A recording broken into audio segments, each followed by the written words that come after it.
I'm going to come straight out of the gate with a ranty Benzie warning for this week's developer Q&A. The questions, the answers, they are just absolutely infuriating this week. There is some really dodgy stuff here, and this has got me thinking. Like, I think the developer Q&A inbox is now so critical mass with actual sensible questions that are revealing the issues with the game, and the devs don't want to engage with that they're now scraping the bottle for the worst and most basic questions asked. The kind of stuff that no one even thinks to ask, because what's the point? Well, yeah, that's what this week's developer Q&A is going to be about. Don't say I haven't warned you, please brace yourself. I'm trying to still maintain my positivity. I like to think of my channel as being based around, here's how I'm having fun, here's how you can too. But the developer Q&As are kind of the one video a week where I'm allowed to vent, I think. Now, please remember as well, I go with the old debate sort of rule that I'm not attacking the person, I am attacking the argument, or in this case, the question and the answer, because there is just some really, really disappointing stuff this week. But hey, I'm not going to spoil that. We're going to jump right into it in a moment.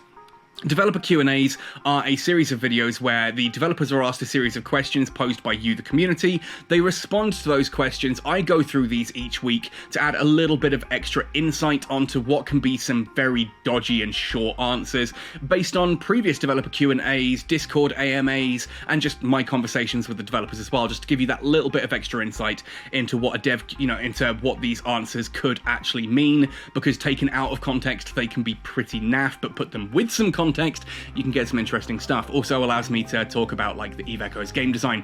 Anyway, if you enjoy this content, the easiest way you can support me is to hit like on the video, subscribe if you haven't already, and who knows, leave a comment down below as well if you've got some thoughts and ideas about some of the questions in this one. I do also have a Patreon page and a Redbubble merchandise store that you can check out if you fancy some Captain Benzie merchandise or supporting the channel in a more financial way. It really does mean the world to me for everyone who can do that. Anyway, all of the shameless plugging out of the way, let's jump right into this week's developer Q&A, which is for the week of the 25th of October through to the 7th of November. So we are just kind of ignoring that there's a week that doesn't exist during that time. No, this is the 2 weeks. This is both of the weeks. This is the missing last week and this week. Apparently only 2 questions each. Before we actually jump in on this particular question, I just want to point out last Friday's video I mentioned at the start, and some people chuckled at it, that the developers had run out of questions to ignore, and I genuinely do think that is the point now, because we've only got 4 questions in a 2-week version of the Dev Q&A. I think honestly they have reached that critical mass where the only questions really left in the barrel are the ones that they don't want to answer, because they're the ones that showcase the glaring holes in the game and the development direction that the developers are insisting on taking. Anyway, let's jump in.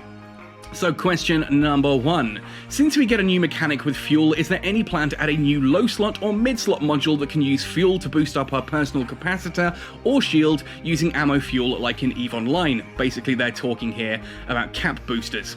Currently, we only have group purpose module, which doesn't work well for solo PvPers or solo ratters because it's using so much fuel and the heal and cap regain is really small. And yeah, I kind of get where this is coming from. If you PvP, especially in EVE Online, you'll find that there are some mid-slot modules called cap boosters, and cap boosters take charges. You put a little charge in there, which can be quite expensive actually in certain cases, and you can run those to heal up your ship instead of using your capacitor. You're basically consuming a expensive fuel item instead. Now, in EVE Echoes, we do have this, as they say, in the form of like the group shield boosters, group armor repairers and stuff like that that consume fuel to give everyone nearby some shield. Wouldn't it be nice if we had the actual solo versions of these? And I'm kind of in 2 minds about this, because capacitor stability in EVE Echoes is already so much just, it's so unbalanced. Like, there are so many ships that are just capacitor balanced that should never be. Capacitor is one of those things that I think the devs have kind of just ramped it up and gone, oh well, in EVE Online people complain that they're running out of capacitor, therefore we're going to do the right, in inverted commas, thing of basically just removing the point of capacitor in a lot of situations. I don't know, maybe that's fairly controversial, but ultimately, I think if you've got a situation like this where you can use fuel or capacitor in order to use a shield booster, that's going to create some ridiculously tanky situations just because of how the game is set up. Think about how tanky some ships already are, now add the ability to shield boost without using, capacitor. You don't even have the capability of shutting that off with a neutralizer. They can just keep going with capacitor, with fuel rather than capacitance. And on that situation, of course, you've still got shield boosters in the low slots that are going to be using capacitor. I don't know. I've argued for cap boosters in the past. I just don't think they have a place in EVE Echoes anymore without a massive, drastic rebalance of a lot of different things. Let's see what Impixie says.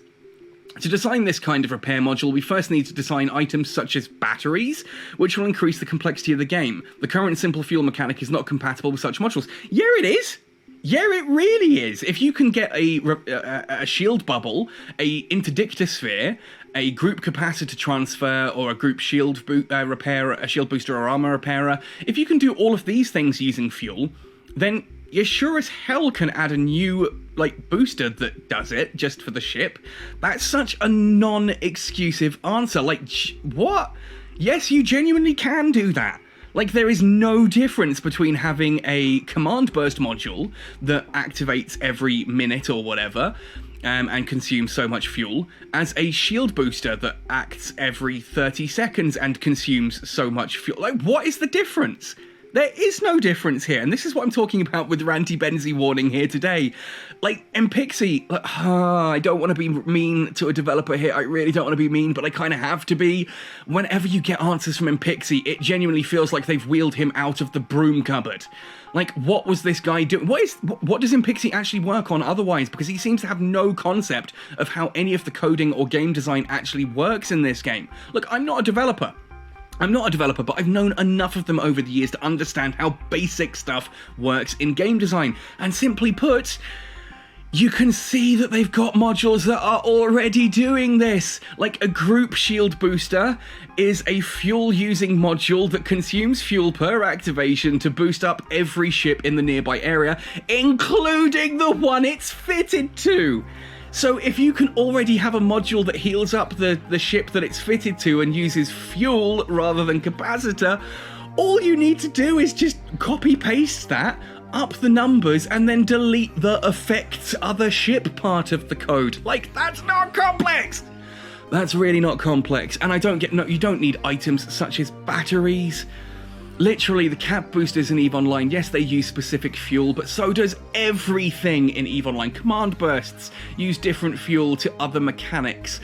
Fuel is designed for different things in EVE Online, and I kind of wish they'd do that in Echoes. Imagine that you need plasmids if you want to use your scanners, for example, but you need heavy water for command bursts. That's how it's set up in EVE Online, and that would help the fuel market so much.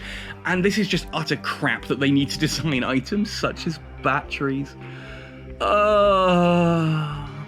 already said in the past as well on the subject of batteries, before we move on from this absolute dumpster fire of a question, batteries in EVE Online are just the battery part, the passive.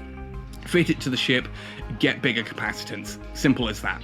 In EVE Echoes, you've got that consumable bit where you tap it and it activates and it dumps a load of spare capacitor into your into your natural capacitor bank, and you use that. The easiest way to balance batteries, rather than all the crap they jumped through back in April, would have just been literally to have the activatable use fuel. And I get why they didn't want to do it now. I get that in the past that was a complex equation that required the whole kind of, oh, well, we're going to have to work out which fuel you're consuming, how much gigajoules that's worth on the fly and all this kind of thing. But now that they've changed the new fuel system, that should be so much easier to do. They really should. In the November balance patch, which is supposedly still coming, I would love to see that batteries activatable mode now consumes fuel and the activatable time has been reduced or something. That would do the same purpose as what is being asked here in this question. But in Pixie, seriously, put him back in the broom closet. Can we please get an actual developer to answer these questions in future? Question number 2 then, and this is going to have Benzie screaming, isn't it?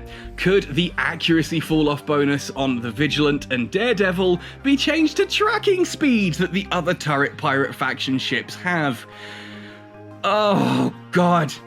Yeah, you know what would be great for game design? If every ship was just the frickin' same. Like, why would you do anything else? Just make every ship the same. They all have the same bonuses. It's almost like they're not supposed to Okay, so let's have a look at this first of all. Mpixie says that way the Vigilant and Daredevil will be too strong. Yeah, they would. They already have their own exclusive bonuses. Yeah, they do. For crying out loud. Like, for crying out loud. Benzie's head's going to explode on a question like this. I say don't attack the person, attack the idea. This idea is freaking stupid. Like, genuinely, this is the kind of idea that doesn't so much come out of someone's mouth as just slough off their brain into the back of the throat and then just dribble out of their mouth. The Vigilant and the Daredevil are both railgun ships, right? If you look at snub-nosed railguns, what is the one stat that snub-nosed railguns have on every other turret? That's right, tracking speed. It's almost like you don't need a tracking speed bonus when you've got the best tracking turrets in the game, right? Like, that's kind of the point here. Do you honestly want the Vigilant to be able to hit, a fast-moving interceptor orbiting at 0 with its snub-nosed railguns? Clearly you do. The simple fact is the Vigilant has freaking bonuses to stasis webbifiers. Like, if you are struggling to hit have you not fitted webs? Did you not fit webs? Did you undock a Serpentis ship without webs on it? At which point, stop asking the devs to fix the game and seriously, look at those roll bonuses. What are you doing with your life? Take a good, long, hard look in the mirror and ask what your character is actually doing in this game. Again, don't attack the player, attack the idea. Don't attack the player, attack the idea. The idea here is stupid. Genuinely, tracking speed is not something that these ships need. Really not, because their short-range turrets already have the highest tracking in the game of the equivalent turret types, and you know what? They've also got bonuses to webbifiers, which massively slow down anything caught in there, so you don't need to worry about having a tracking speed bonus. Like, genuinely, have you flown a Daredevil or a Vigilant? Have you ever missed anything? If you're missing in a Daredevil with snub-nosed railguns on a webbed target, it's because you're going too fast, not because the target is, exceeding your tracking. The reason that these have the fall-off bonus is to give you that additional range. One of the most popular fits with the Daredevil used to be using rifled railguns, and the webs as screens. You're not using the webs to slow the target down so that you can hit them easier. You were using the webs to stop the target closing range with you, because, oh look, it's a succubus using beam lasers. If I keep them at 15 kilometers away, I can be doing massive amounts of damage whilst they can't even hit me. That was the point of the Daredevil. That kind of falls onto the Vigilant as well. These ships have their own bonuses, and Pixie is right. Apparently someone slid a note under the broom closet door, and he has been doing some reading up on some of the basic functions of the game. Maybe he's just about got enough Wi-Fi to keep his phone working and can play a little bit in there. But he's right here. They have their own exclusive bonuses. Don't look at every other ship and go, oh well, they get this bonus, why don't I get this bonus? Yeah, you know what? Your Daredevil also doesn't have missile bonuses or drone bonuses like the Worm does. Does that mean you should have missile and drone bonuses like the Worm does? No, because that would be stupid. That would be stupid. Stop looking at other ships with jealous eyes and going, oh, well, they get this thing, and realize why your ship doesn't have it. Because it doesn't freaking need it. You already have the highest tracking turrets in the game, and you've got the strongest webs in the game. What the hell do you need tracking speed on your turrets for? Ugh, moving on. Question number 3. Let's take a nice little breather before we go on to this one. Thank you all for your hard work on capital ships. Oh boy, that's a statement. That's a statement to start things off with. Are there any plans to release Capital Nanocores in the Concord or other shops? Genuinely, actually, okay, fair, I back down, good question. I've recently wasted billions on multiple failed attempts to create one and have never seen one in the market. Yeah, well done. You are now finally you're right on the edge of the curtain here. You are right on the edge of the curtain. All you need to do is just move your arm a little bit to the side and you'll be able to see exactly what's going on here. Capital Nanocores are very expensive items. There are no plans to add them to the Concord shop for now. That for now exists because when they realize that this strategy is utter dog shit, they're going to come back and fix it eventually if the game doesn't die first. Simply put, capital ships are being pushed because the nanocores are expensive. Because everything to do with capital ships is expensive. Like, you can sit there and say Benzie doesn't like capital ships. You're right, I don't. They're not my playstyle. You're quite right. That's not the zinger you think it is. I'll happily agree. I don't like flying capital ships. That doesn't mean that my analysis on them is poisoned or biased by that. I'm looking at the game situation, and the reason that NetEase are trying to get everyone to fly capital ships is because you spend more money on things like Neon Rain and Illusory Ghost trying to get those capital nanocores. When they release capital nanocores in lucky boxes or lucky wheels, you are the sad saps that have to go through hundreds, thousands of dollars in order to get a viable nanocore. And you know what? When everyone is in capitals, and there are, 12 capital ships in the game right now, you're going to be coming up against someone who has basically the exact same ship, the exact same fit, and the exact same skills, at which point the only difference is that nanocore. And if they were willing to drop $750 on a nanocore, and you won't, then you've lost your ship. And oh, what's that? When you lose your ship, your insurance costs more than everyone else, so you're probably going to have to swipe your credit card for some Plex to get it back. Yeah, it's almost like capital ships exist purely to squeeze as much money out of the population of this game as possible. It's almost like Benzie has been screaming this since October last year, and nobody listened. Or that's not fair, some people listened. Lots of people told me that, oh, I was just bitter because it wasn't content I like for their ships. Who's laughing now? You're the one who's spent a ton of money to fly a ship that you're not enjoying, and the game is demanding more money off you, whilst I'm sitting there finding my own fun with ships that are just being neglected. Yeah, let's be fair, neither of us are particularly in a good winning position here, are we? But hey, the simple fact is, I'm not being forced to swipe for hundreds and hundreds of dollars worth of crap anymore, am I? That is what capital ships are for. That is the trap that NetEase have set, and everyone walking into capitals going, no, capitals are important. Capitals are what we need in the game right now. Yeah, capitals are what NetEase needs in the game right now because they're raking it in from them. The reason they don't do small ship content is because you can't make as much money off that because the insurance is not the same way, so you don't get as much Plex out of the insurance. The nanocores are cheaper for frigates. It's basically like NetEase set it up to push you into capitals and then have kind of got into a situation where if you don't want to fly capitals, actually you just don't make NetEase the money anymore. And you know what? If NetEase were to turn around and make the frigate nanocores as expensive as capital ones, there would be riots. People would just stop playing at that point. They've dug themselves into a hole. They've dug themselves into a hole, and it is just absolutely astonishing how many players have just blindly followed them into that while telling me that my opinions are wrong on this. Well, who's laughing now? I've told you this is exactly where this is all headed right from the start. We didn't need capitals. The addition of capitals only existed to self-serve capitals. Like, the only reason to have dreadnoughts was to shoot at other capitals, and if you didn't have capitals, you didn't need dreadnoughts, right? Like, that's not a complex thing. And now we've finally got some capital content in the form of some dormant realms and probably another one on the way with super carriers and stuff like this. Oh, aren't we all excited that those of you who've dumped all of that money into capital ships, you're now about to be abandoned by NetEase and told, no, you need to spend more money to get into a super carrier. The thing is, basically what we're looking at is exactly what happened with Second Galaxy, except here, the devs are being downright sneaky about it. In Second Galaxy, they just outright announced that, hey, all those big stations that you've built, well, you're going to have to pay us actual money now, or those can be destroyed. Oh, what's that? You bought some, you've built all these really high-powered ships. Well, we're going to make more that are exclusive to paywall, like you cannot get them without paying at all. They are not available at all to anyone free to play. That just completely counter those. Oh, and then 3 months later, we're going to make a new set of ships that you can only get by paying for them, that counter those previous level of ships. We're just going to keep squeezing the money out of you. NetEase are doing the same thing, they're just not announcing it as loudly.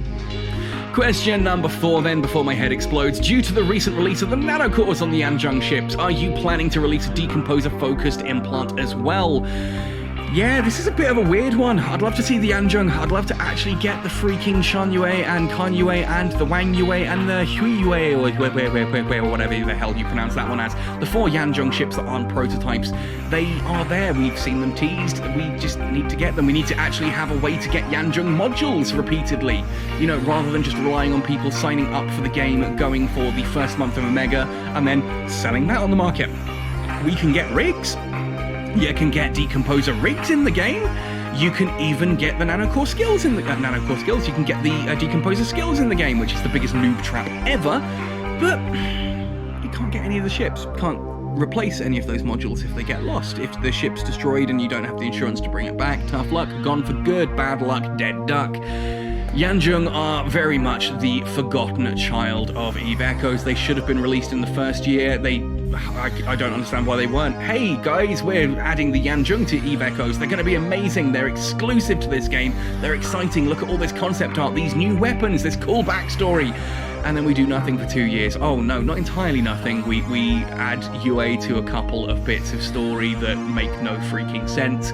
We then add nanocores for ships that nobody has. Yeah, would it be nice to have a Decomposer focused implant as well? Why the hell would you ask this question? Don't attack the person, attack the question. But why would you ask this? Are you telling me that you seriously fly the Kan Yue or Shan Yue prototypes and you really want an implant for it? Or is this just, you know, you kind of got bored one day and thought you'd ask a question? I don't know, because you wanted the basic Omega. Because why would you want an implant? There are 2 ships in the game that have these, have the capability to use it. Okay, technically I suppose the Celestis line and the Scorpion also technically can do it, but no one uses them because you have to skill into a very specific line of turrets that only go up to meta level 8 or meta level 5. I can't even remember which one it is. It's been that long. Meta level 5 or meta level 8 turrets that don't even, you can't even get them again. Like, they are impossible to get. You can buy them on the market, and then if they're all sold out on the market, you have to wait until someone opens up a new account, goes Omega the first month, and sells them on the market. Like, why? Why would you want a Decomposer implant? The question you should be asking is, when are we getting the freaking ships? Like, once you've got the ships, yeah, 100% I agree in an implant. Once we have the actual non-prototype Yanjung ships, I would love to main them. I really enjoyed flying the Shan Yue and the Kan Yue non-prototype on the test server. I did videos on them. I thoroughly enjoyed flying them. I would love to have the real versions. I would skill into Decomposers and fly them. But I don't want an implant until then, you know? Like, get the ships first, then the implant. Like, that's, I don't know. It just seems really arse about face there. That's completely backwards. Get the ships, then get the implant, right? In Pixie, thank you for your feedback, he says as they're wheeling him back into the broom closet, but we have no plans to add Decomposer implants for the time being. The number of players using the Decomposer remains relatively low due to the low number of Yanjung ships, but we have plans to release other kinds of new implants. Yeah, let me break this down for you. First of all, the number of players using the Decomposers remains relatively low due to the low number of Yanjung ships and the impossibility of getting replacement modules, despite the fact that that was something the devs said they were going to add in July, back in January 2021, so they should have theoretically been July 2021, but we're here a year and a half later, still without them in the shop, what's it called? The Scholar Point store. God, I can't even remember the name of it. The Scholar Point store. We were told we were getting all of those modules added to the Scholar Point store, possibly even getting the prototypes and some new gear added, and it never happened because the developers decided that it was much more fun to make everyone fly capital ships. So yeah, low number of Yanjung ships, no way to get the modules. The rigs just, again, are pointless at this point. It's just, why? I get what he's saying here. Number of players using Decomposers remains relatively low due to the low number of Yanjung ships and the impossibility of sourcing actual viable materials. We have plans to release other kinds of new implants though. Mark my words on this. Mark them well if you're listening this far into the video and haven't just backed out of this. The new implants, if they are going to be things like missile implants, laser implants, if they're going to be like competing with the current implants, I guarantee you they're going to be better. Why? Because NetEase wants you to have spent all of that money buying an implant, spent all that money on the materials leveling up the implant, only to completely make it obsolete, forcing you essentially to buy a new implant and go through that rigmarole all over again. Again, all of the content creators were screaming about this. When it first happened, we were sitting there saying, this is awful, this is where it's going to end up. People sit there and call us doomsayers. God, it feels like Brexit all over again. Project Fear. Yeah, and it's true. The simple fact is it's true. We're sitting there telling you how this is going to work because you know what? Those of us who are making content for this game as like a profession, we do actually know what the frick we're talking about, and just because you've sucked your thumb, held it into the air for 30 seconds and felt a slight breeze, doesn't mean you have a single clue about how the wind works. You have no idea how the wind works, let alone how to sail a ship. Just step back and let the captain speak to you here on this one, right? How many times have I been proved right on everything? Like, okay, forgive my arrogance here, but I am genuinely at that point where I'm sick and tired of people telling me, no, you're just angry about X, Y, or Z because it's not small ship content. No, I'm angry because I've sat there and said, this is what's happening, this is how it's going to go down, and a lot of people then get really angry and upset with me and tell me, no, I'm completely wrong, and then 6 months later, oh look, Benzie was completely right, and now that Benzie's telling us that this thing's about to happen, no, we're just going to ignore him and tell him he's wrong and go blindly into it. And we end up in a situation where the game is in this really dire situation, and it's sad. It's genuinely sad. It really hurts my heart to think of how good this game could be and where we actually are. And I don't know what to do about that. I genuinely don't know what to do about that. I think it's still possible to turn this all around, although I am just dosing heavily on the hopium at this point in time. Breathe in deep, hope that netties wake the hell up. I don't know, maybe CCP could step in and go, oh yeah, by the way guys, you're doing this all wrong, we would like you to follow this kind of thing. But I think in fairness, the licensing fees that CCP are getting are probably enough and they just don't care anymore. They're focused on making EVE Online freaking fantastic, and if the new update is anything to go by, oh boy, this is the EVE Online that 2013 me wanted it to be, and I'm just looking at Echoes kind of going, come on, you can do this. You can really do this. Like, EVE Online has just added a whole bunch of new Navy issue ships, new Navy issue frigates, destroyers, battle cruisers, and even capitals. And you know what? It's great. They've added so many nice quality of life changes, so many awesome things going on, and I'm just looking at Echoes kind of like nudging them and pointing at, you know, EVE Online going, hey guys, look what they're doing. Look what they're doing. Yeah, you guys might be squeezing some whales for a couple of grand a month, but these guys have a game that's lasted 20 years. Which do you want to be? Which do you want to be? And sadly, I think the answer is they want to keep squeezing the whales. Anyway, folks, that is going to be it for me today because I need to go and take a shot of something strong. It's 8 minutes past 10 in the morning for me here, and I'm already on the verge of drinking. Please, if you're going to ask the developers questions, I would say ask them the sensible ones, but it's clear that they just don't want to answer the sensible ones at this point in time. They just want to sell you the same claptrap they're selling everyone time and time again. I still love this game. Don't worry, I'm not quitting anytime soon. I'm still making content that I love and enjoy. I want to be showcasing the fun you can have in this game, and just because I occasionally put out a Homeworld Mobile, Infinite Lagrange, or EVE Online video doesn't mean I'm quitting Echoes. It means I want to show you how you can have fun in other games too. On that topic, hopefully some videos next week on some other space-based mobile games that you all might enjoy. Anyway, stick tuned for that. Stick around, stay tuned for that one. That's the phrase I was trying to use. Thank you for watching this one right the way through to the end. Thank you for all your support. Happy sailing, and see you in New Eden!